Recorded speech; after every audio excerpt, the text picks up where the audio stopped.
Yeah.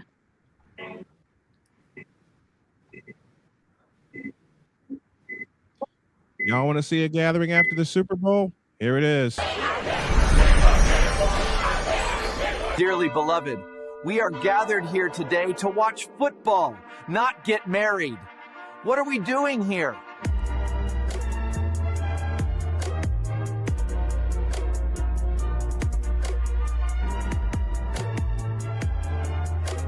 I've gotten a lot of baby powder. People like, man, what'd you get out of baby powder for? I think I'm going to have to smack the hell out of a lot of people this year. I just can feel it. Hold on. The only thing you should be getting married to in the fall is football. Hey, everybody. How is everybody? Happy Super Bowl. That was not the Blonde Blitz. That was definitely no weddings in the fall, but that is fine. We love Ben Troop. We miss him. We wish he was here. We wish he was at Super Bowl with us. All good. But happy Super Bowl, everybody. This is just a little coffee talk. Obviously, Super Bowl is over. My apologies for last week. I actually ended up in the hospital last week. So, but I'm alive, I am well, and I'm ready to talk ball. So the Super Bowl 60 is obviously over. Seahawks beat the Patriots 29-13. We'll talk all about the game. But first, the Blonde Blitz.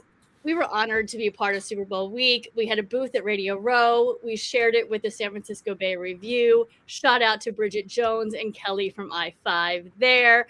I wanted to get the crew together. Everybody is here. We got Todd, Marcel Durham, Richard Joel, Shay Holland, Carrie Mura, 333 Ask Carrie, and Mel the Clothing was also with us. She's not here tonight, but sent in a video. Guys, how is everybody? I'm still on cloud nine. I don't even know. Yeah, here.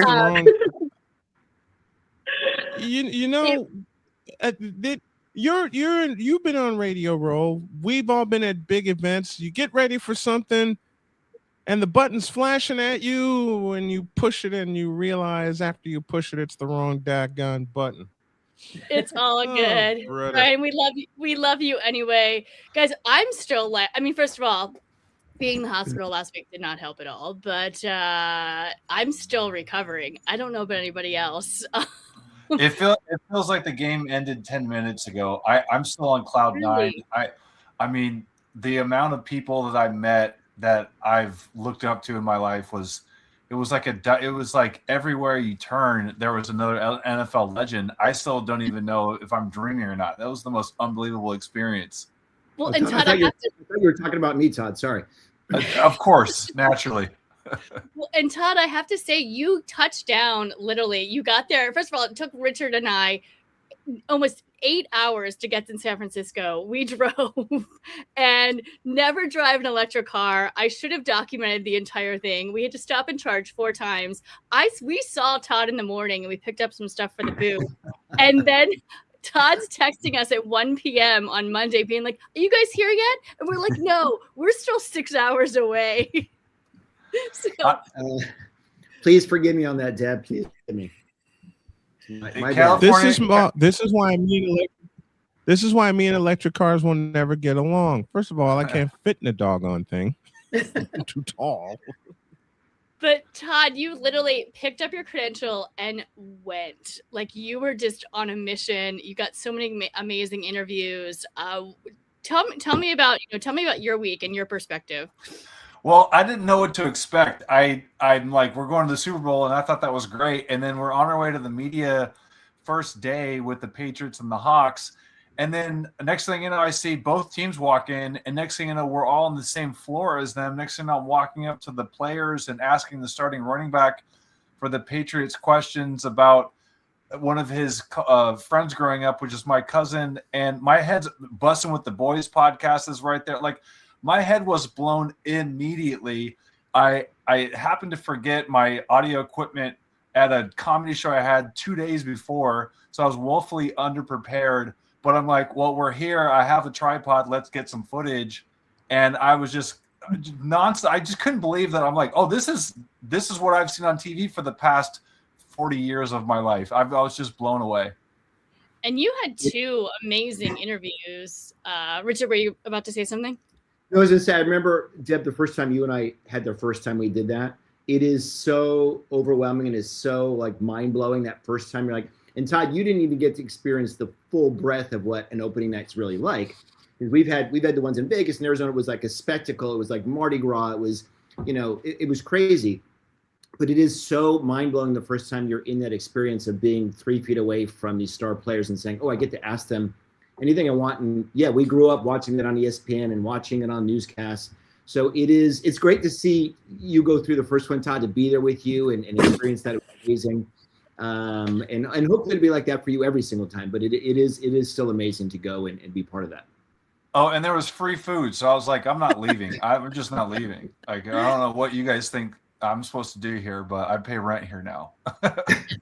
We missed the free food. And matter of fact, for opening night, Rich and I walked in, and there we walked in with the Seahawks, literally. Like, we were behind them, and we just kept going. And I'm filming. I'm behind one of the players, and we're like walking, and the cheerleaders are there. We weren't supposed to be in that space, but we just walked in anyway, like we owned the place, and we got some great footage there. And then obviously we ran into Utah.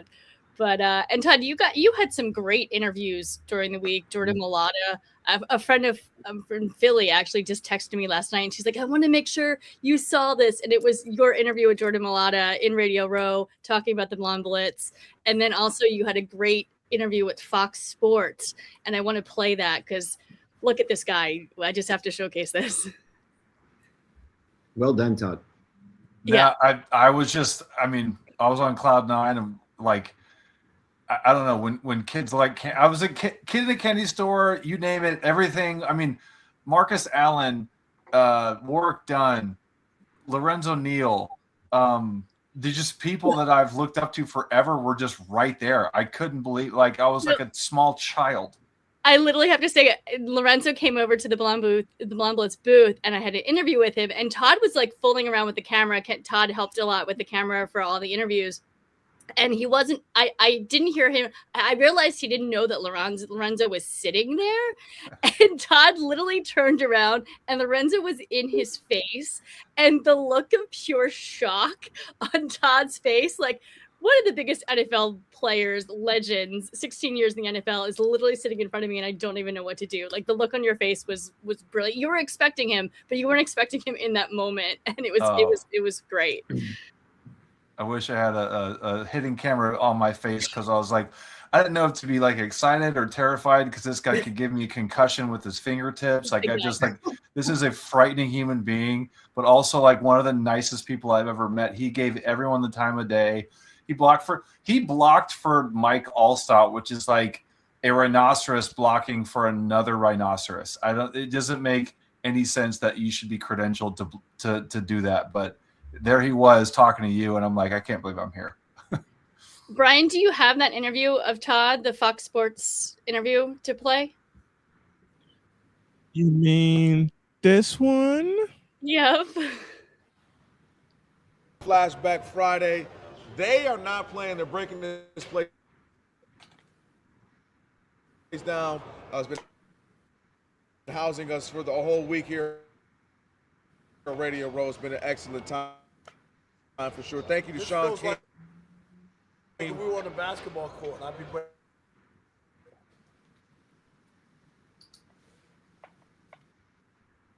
well, it is not switched to life-changing. Wet extra large flushable dude wipes because wetter just cleans better. Available on it at retailers. Pants, best clean, pants down. I don't know how Rob G is going to get through security because he has at least 192 boxes. My goodness. All right, we're here now. Special guest Todd Marcel Durham with Blonde Blitz podcast. It's just a little bit interesting and amazing how folks can help out. Tell us a little bit more about yourself and the passion behind the podcast. Yeah, of course. First off, you guys had the Dude Webs commercial right before I got on. That felt personal a little bit. Don't worry, everybody, the player, they got it too. Yes. Well, I appreciate it. Listen, Blonde Blitz podcast, hosted by Deb Whitcas. I'm just a lowly correspondent with it. And empowering women in sports, allow me to talk about women's sports for different athletes and different general managers. And there's one specific reason why I'm on here today, and that is to promote a friendly competition between Pac-12s to raise money to cure a rare disease that's been terminal for 70 years. Wow. Technically speaking, you know the buzz around the Super Bowl. Eyeballs got onto something cured overnight. The disease is called in short, working on this disease, and that's OHSU near Seattle and UMass Chan in Boston.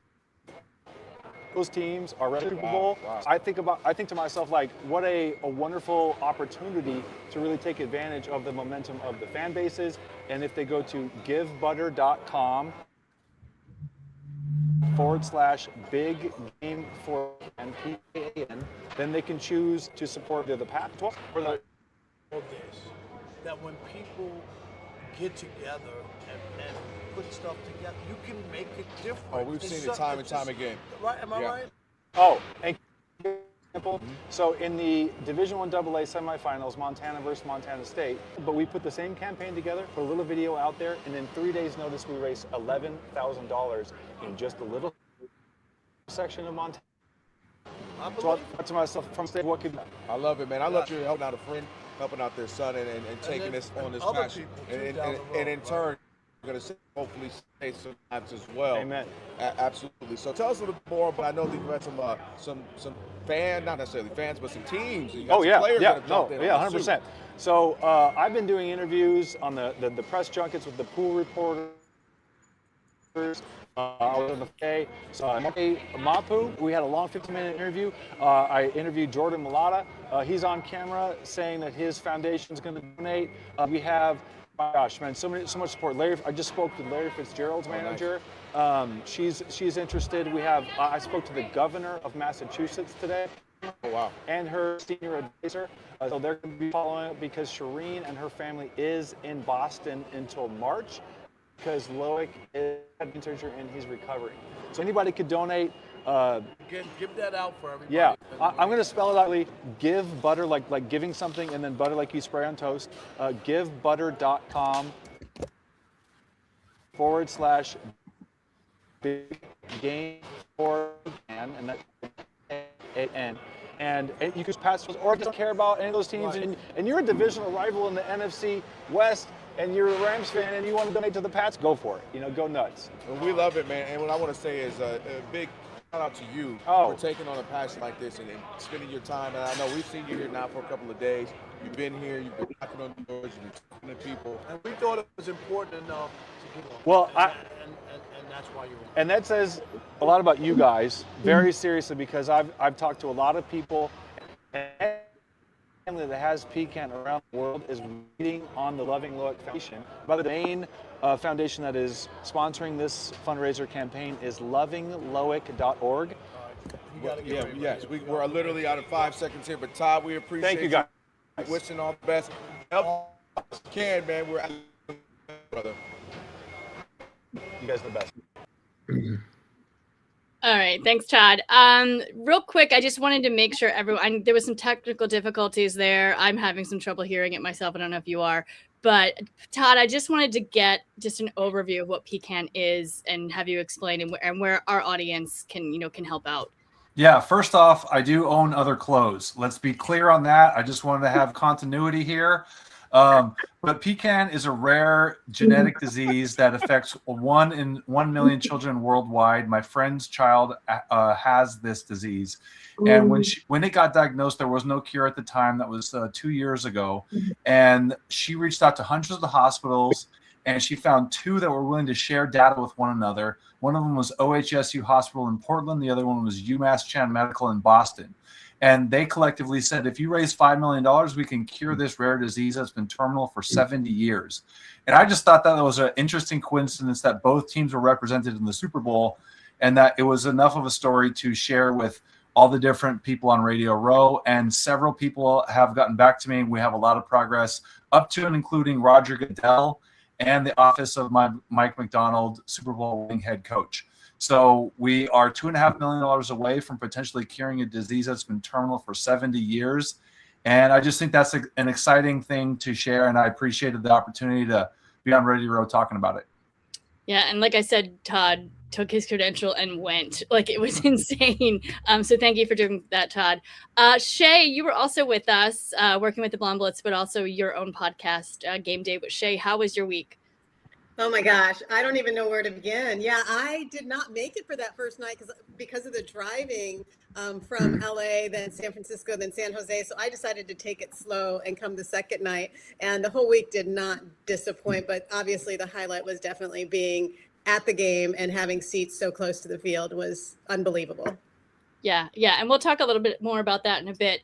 Carrie, you came in towards the end of the week. Yes, unfortunately, I had to just be dropped in on Friday, but it was nothing but amazing. I saw pink carpets, red carpets, all the carpets, and the events were super fun, and meeting all of the various athletes and owners and, just media row, radio row folks. It's just been great. And actually meeting all of you all. So thank you for making the experience awesome for me.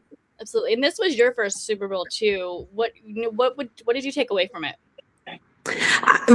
Honestly, it's a huge production is what I see of it. And I just think that, I don't know what to really expect in the future because I don't know like what the past was, but I can only imagine that, things might, be a little different, especially since it will be in LA. Super Bowl 61, go Rams, right? So let's go. I think, to tap onto what you just said there, Carrie, I was trying to showcase to a lot of people, on social media, the behind the scenes of the week, because I don't think people realize all of the stuff that goes into, whether it be Media Row, the events, the parties, the charity events, the Jen Welter stuff. So much happens during the week of the Super Bowl that nobody knows about. And you got to see a little bit of it, but Todd probably saw a lot of it. It's amazing. It's amazing what happens during it really is. It takes an army to put all of that together, so hats off to everyone who had even an ounce to do with that, even down to the folks that hand out flyers, it's crazy. It's a big production. It's a week-long production. I know I personally started at 6 a.m. every morning in makeup and then went to at least midnight, if not 2 a.m. Richard, let's go over a little bit what we did from after, Monday. Richard was with me the entire week. So we kind of, hit all of the parties. Monday was media night. Tuesday, I don't even remember. Tuesday was press conferences, and then the media night, the big media night party, which was a lot of fun. But Shay was there too. Shay was there at the EA Sports. The media night wasn't as big as it normally is. We're used to Vegas. We're used to New Orleans. And the media parties have always had shows like Jabberwockies and dancers and women, dancers and jugglers and magicians. Yeah, it was not like this. It was good. The food was good, but it just there wasn't that many activations. And it was a good time. It was a good time to catch up with your media friends because, you're always in front of a microphone or in front of a camera and you don't really get to say hi. But as far as having a fun dancing time, it wasn't that type of party. Yeah, I think it was more to show off the stop comparing it to the last couple of years because nothing topped Vegas or Arizona. LA will probably top it this coming year. But it was nice to just sit, relax, enjoy.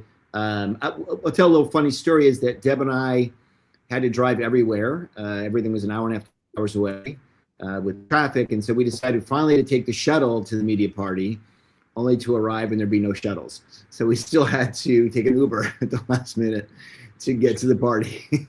It was nothing short of a travesty with the transportation for us all week long.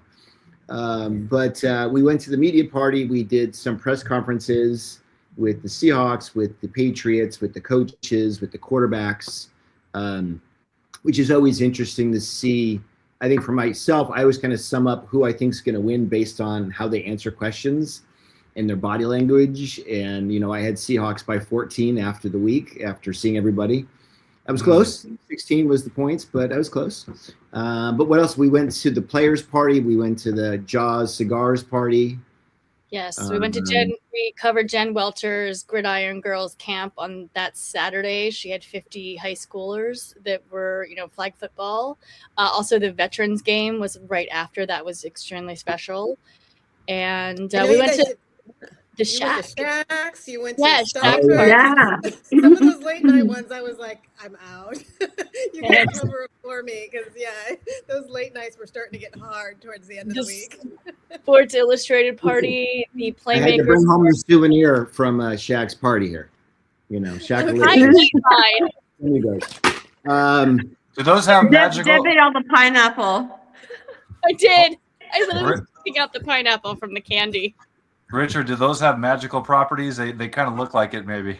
I'm sure they probably do. Oh, wait a second. I got one more prop. I want to see about I want to learn about those footballs. See, this is Oh, I was going to say, all this is making me determined to be. At Shaq's Funhouse, who came home a winner? Yeah, oh yes, Richard won. So Shaq's Funhouse is it's a huge carnival. That's right.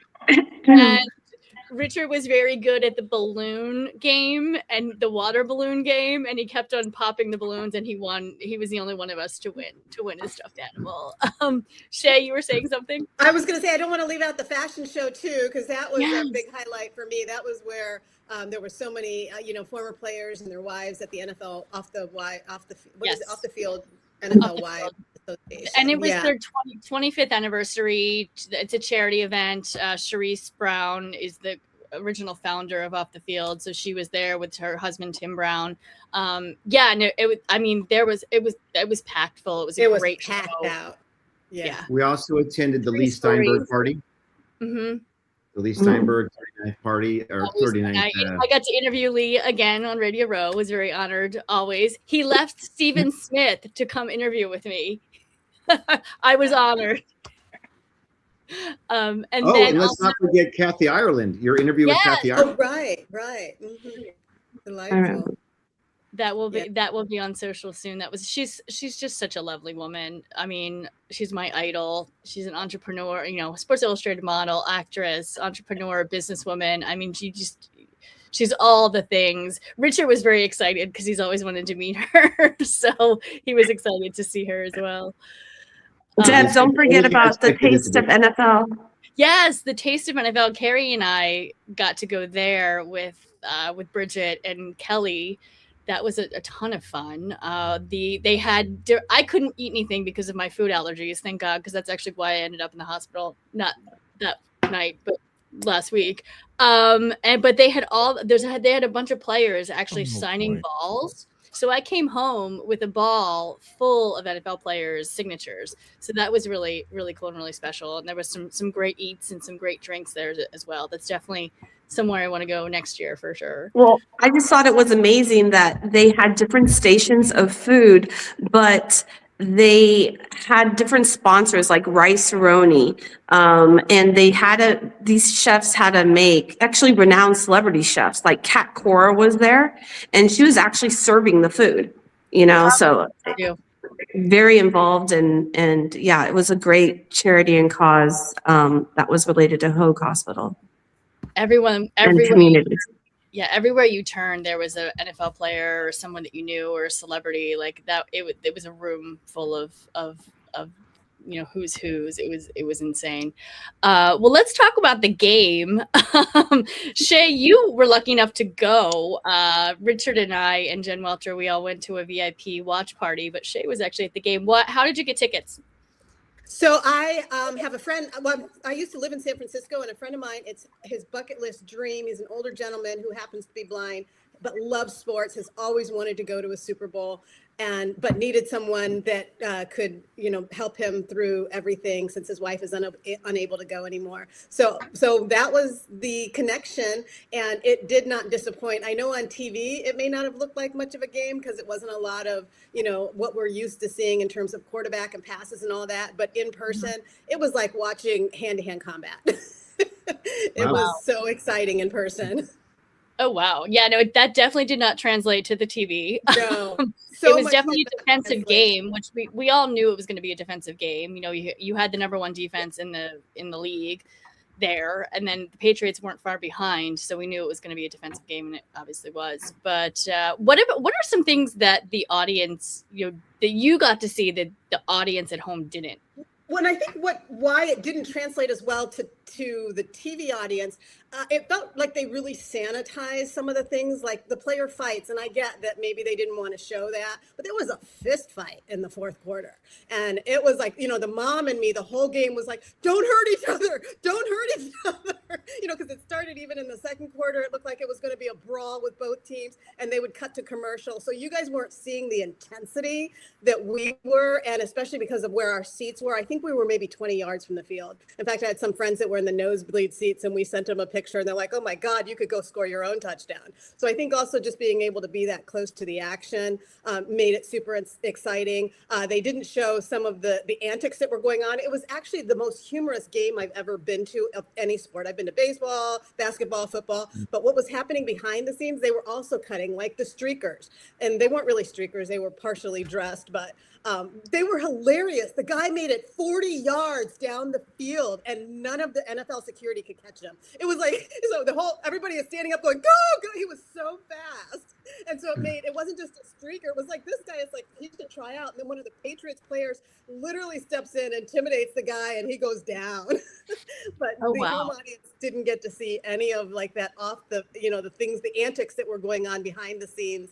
Another funny one that sticks out in my mind, I had looked down as it was becoming halftime. We were debating whether to go get something to eat or whatever. And all of a sudden I look up, and there's these trees with legs running onto the field. And we realize, it's the whole halftime display is humans hidden in those side of those trees. And that was the fastest way to get them on the field, was to literally, the props were humans inside of them. And so, and you didn't see that part of it either. Obviously, they don't want you to see the preparation for the halftime show, but the preparation to me was actually better than the show.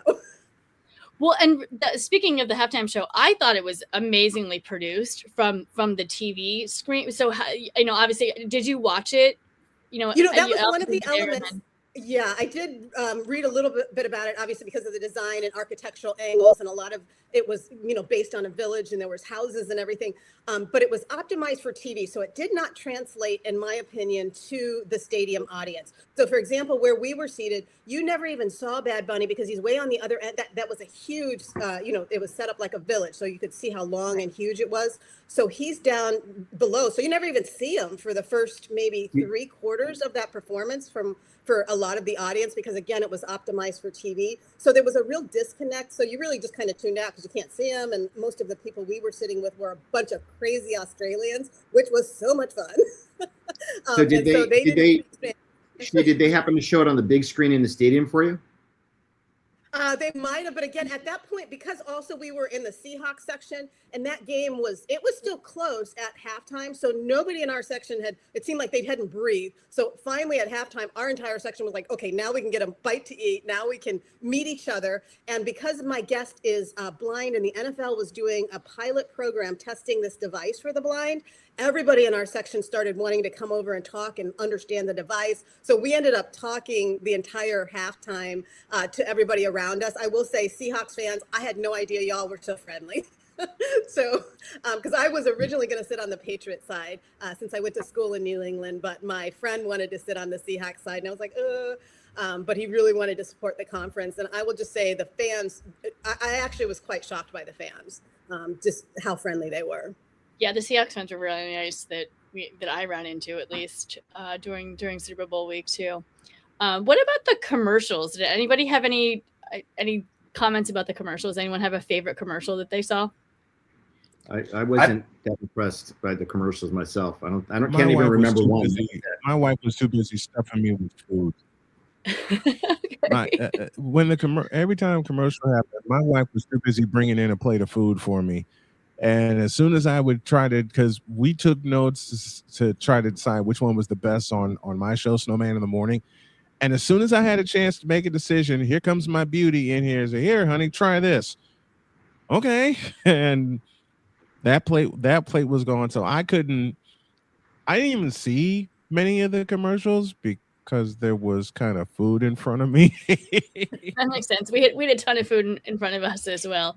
All right, guys, let's wrap it up. Let's give one thing that stood out the most for you during Super Bowl week, and then we'll say goodbye to this season. Brian, go ahead. You go first. The ignorant amount of interviews that I did, I'll combine it. The amount of interviews that I did during Super Bowl week with all my friends who wanted to pop on, and a shout to you, Deb, for being one of my favorite pickers throughout the season on my morning show. Deb was an absolute delight. When I presented to her, I said, "You want to be one of my pickers for the year?" She jumped all over and said, "Yeah, let's go for it. Maybe it'll pave a way for you to get to San Francisco." Fortunately, it didn't. I'm hoping that will come true, and my wife and I can make it to Los Angeles for Super Bowl 61. All right, Todd. Defense wins championships. That simple. You're right. And they did. Carrie, go ahead. They did there. Yeah, I really enjoyed all that media row stuff and meeting Casey and that whole crew, you know, Nathan, and it was a great experience, and the professionalism and also just the insight, the knowledge. It was great for me being not completely in 100%, you know, the football world. So yeah, it was great. Thank you for the experience, Deb. Of course. Richard, this is your 5th or 6th Super Bowl? Something like that. First of all, I want to give it a shout out to Deb and the Blonde Blitz. Nobody works harder leading up to the Super Bowl week and the Super Bowl week. Deb, you really did go from like 5 in the morning until 1 or 2 in the morning every single day. You did tons of interviews. You were always energized. You were always happy. It didn't matter. You didn't eat for days on end, I think, but you still brought the energy and the humor and the interviews. And so that's first of all, I just want to say a big shout out to you. Thank you. Certainly, it was great to meet you, Carrie, and Todd. Had met you guys before today. Always good to see you. So it was great to have, you know, a kind of a base of peeps out there, you know, to work this time around, which made it so much more fun. I'm looking forward to LA. I think just in general, the vibe and energy around the Super Bowl week is always exciting. For me, it's funny. 2 years ago, I went to the game in Las Vegas, and the week leading up to it was more exciting than the game, even though the game was super exciting. So I just enjoyed the week, meeting everybody, meeting new people, and being around the energy of the Super Bowl. And Shay. You know, I used to live in San Francisco, and so what was hard was trying to combine seeing old friends with trying to work. And so it's hard for me to say, because seeing old friends, I was just in tears because you know, these are friendships that have been for so long, and they just were so encouraging. And so it was to be a combination of the game, and when you're in the stadium and the confetti drops, and just there's no other moment I think that I've experienced like that. And just watching everybody grab the confetti in their plastic bags. I didn't know I was supposed to bring a plastic bag to take home confetti. Put it in your pockets next time. Bra or something. Right? Put it in your pockets. Yeah. Well, and I wanted to say, guys, first of all, thank you all for being there with me. Brian, you weren't, but you were there in spirit, and you will be there in LA. So thank you so much for your help and your talents, and you know, and helping out and helping the Blonde Blitz be what it is. I couldn't do it without you guys. So I appreciate you. I love the fact, you know, that it was great to have a booth and to have that walk in and have that neon flashing sign of the Blonde Blitz, you know, right next to around Pat McAfee and around EA Madden and around Fox Sports. And it was a really special time, and the energy was great. So thank you all for, you know, bringing your energy and the positivity and being able to talk ball. So thank you. And guys, to my audience, thank you for tuning in this season. Could not do it without you. And good news, the Blonde Blitz is going to the NFL Combine. We'll be there next week. We'll be bringing you a Combine show. We'll be bringing you a draft show this season, as well as a show once a month until we do it all again next season. So, all right, guys, thank you so much. And thanks for being here, and we'll see you soon. Thank you. Thanks. Bye.